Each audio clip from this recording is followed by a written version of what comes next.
High hello welcome to my channel Sanskriti Kohli vlogs.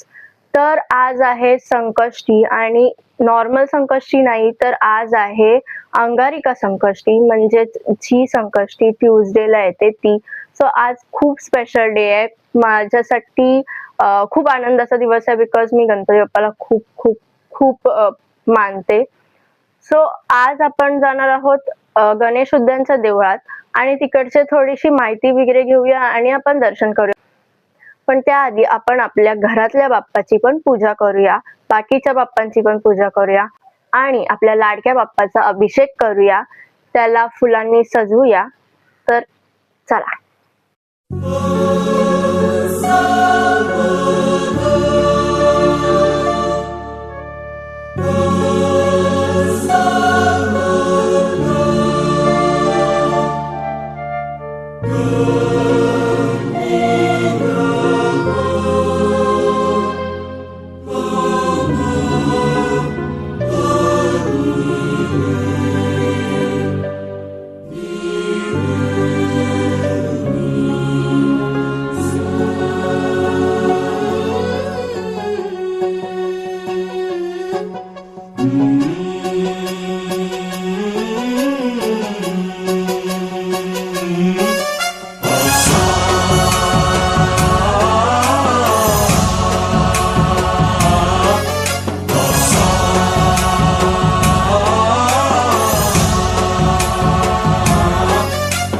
गणनायकाय गणदैवताय गणाध्यक्षाय धीमहि गुणशरीराय गुणमण्डिताय गुणेशानाय धीमहि गुणातीताय गुणाधीशाय गुणप्रविष्टाय धीमहि एकदन्ताय वक्रतुण्डाय गौरीतनयाय धीमहि गजेशानाय भालचन्द्राय श्रीगणेशाय धीमहि एकदन्ताय वक्रतुण्डाय गौरीतनयाय धीमहि गजेशानाय भालचन्द्राय श्रीगणेशाय धीमहि।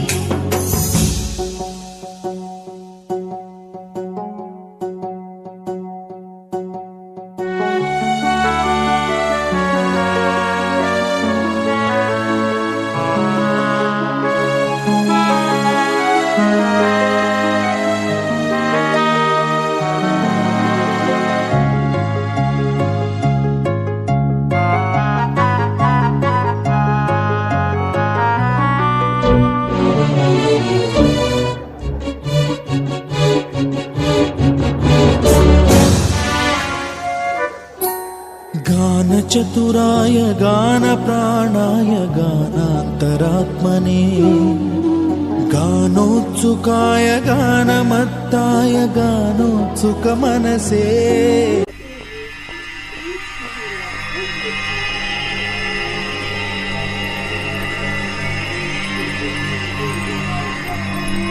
ए देवा तुझ्या दारी आलो,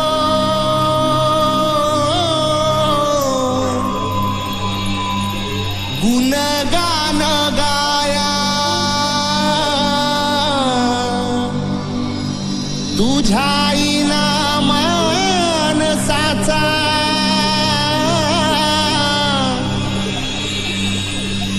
जन्म जाई वाया। ए देवा दिली। तर फायनली आपण इकडे पोहोचलेलो आहे, तुम्ही हे देऊळ बघू शकता आणि आता आपण देवळात एंटर करणार आहोत। सो तुम्ही पण माझ्यासोबत आपल्या लाडक्या बाप्पाचं दर्शन घ्या। आणि हो, आता आपण पहिलं दर्शन घेऊया आणि नंतर मग जाणून घेऊया की त्या बाप्पाचं वैशिष्ट्य किंवा या देवळाबद्दलची काही माहिती। पण बाप्पासाठी फुलं वगैरे घेतलेली आहेत आणि गर्दी आहे थोडीशी आणि आजच्या दिवसाला असणारच, पण आपण बघूया अजून आतमध्ये कसं काय आहे ते। हो, हा बघा बाप्पा मस्त असा सुंदर आहे।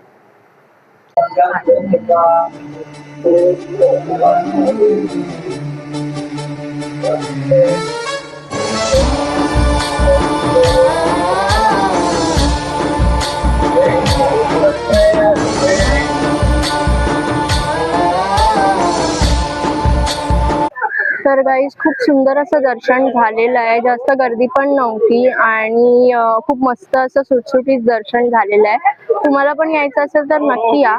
पण त्याआधी आपण त्या मूर्तीबद्दल किंवा या देवळाबद्दल थोडीफार माहिती घेऊया. तर चला. हे आहे देऊळ आणि ह्याच्या एक्झॅक्ट समोर हे हार फुलांचं दुकान आहे आणि हे काका इथे जास्तीत जास्त मीन्स 40 ते 45 वर्ष इथे आहेत. सो आपण ह्यांच्याकडनं जाणून घेऊया की या देवळाबद्दल किंवा या देवाबद्दलचं वैशिष्ट्य. तर काका तुम्ही काय सांगाल?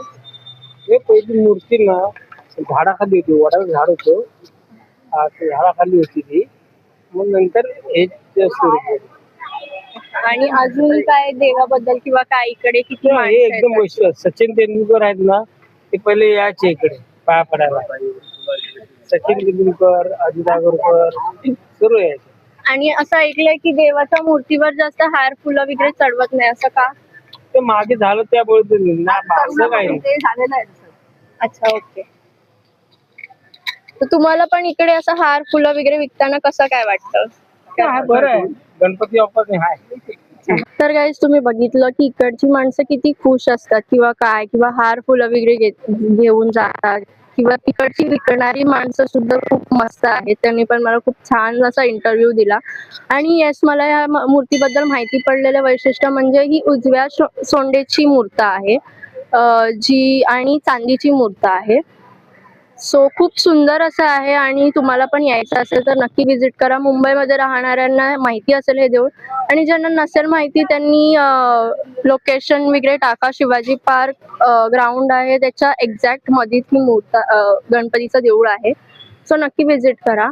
पहिलं अजून एक वैशिष्ट्य म्हणजे इथे एक्झॅक्ट बाजूला शिवाजी महाराजांची पण मूर्त आहे आणि त्याच्या एक्झॅक्ट समोरच हे देऊळ आहे. सो तुम्ही इथे विजिट करा आणि खरंच मस्त आहे. म्हणजे एकीकडे महाराज आणि एकीकडे आपला लाडका गणपती बाप्पा. हे सो गाईज हे किती मस्त आहे ना, एकीकडे आपला लाडका गणपती बाप्पा आणि एकीकडे छत्रपती महाराजांची मूर्त आहे. तर सो दोन्ही आशीर्वाद एकत्र भेटतायत, हे खूप खूप मस्त गोष्ट आहे. सो तुम्ही पण या इकडे एक्सप्लोअर करा, बाप्पाचे आशीर्वाद घ्या, महाराजांचे आशीर्वाद घ्या. आणि आजचा दिवस तर तसाही स्पेशल आहे, आज बाप्पाचा बर्थडे आहे. सो आपण तोही सेलिब्रेट करूया. नेक्स्ट ब्लॉग मध्ये आपण त्याच बाप्पासाठी मोदक पण बनवणार आहोत, सो तेही बघा.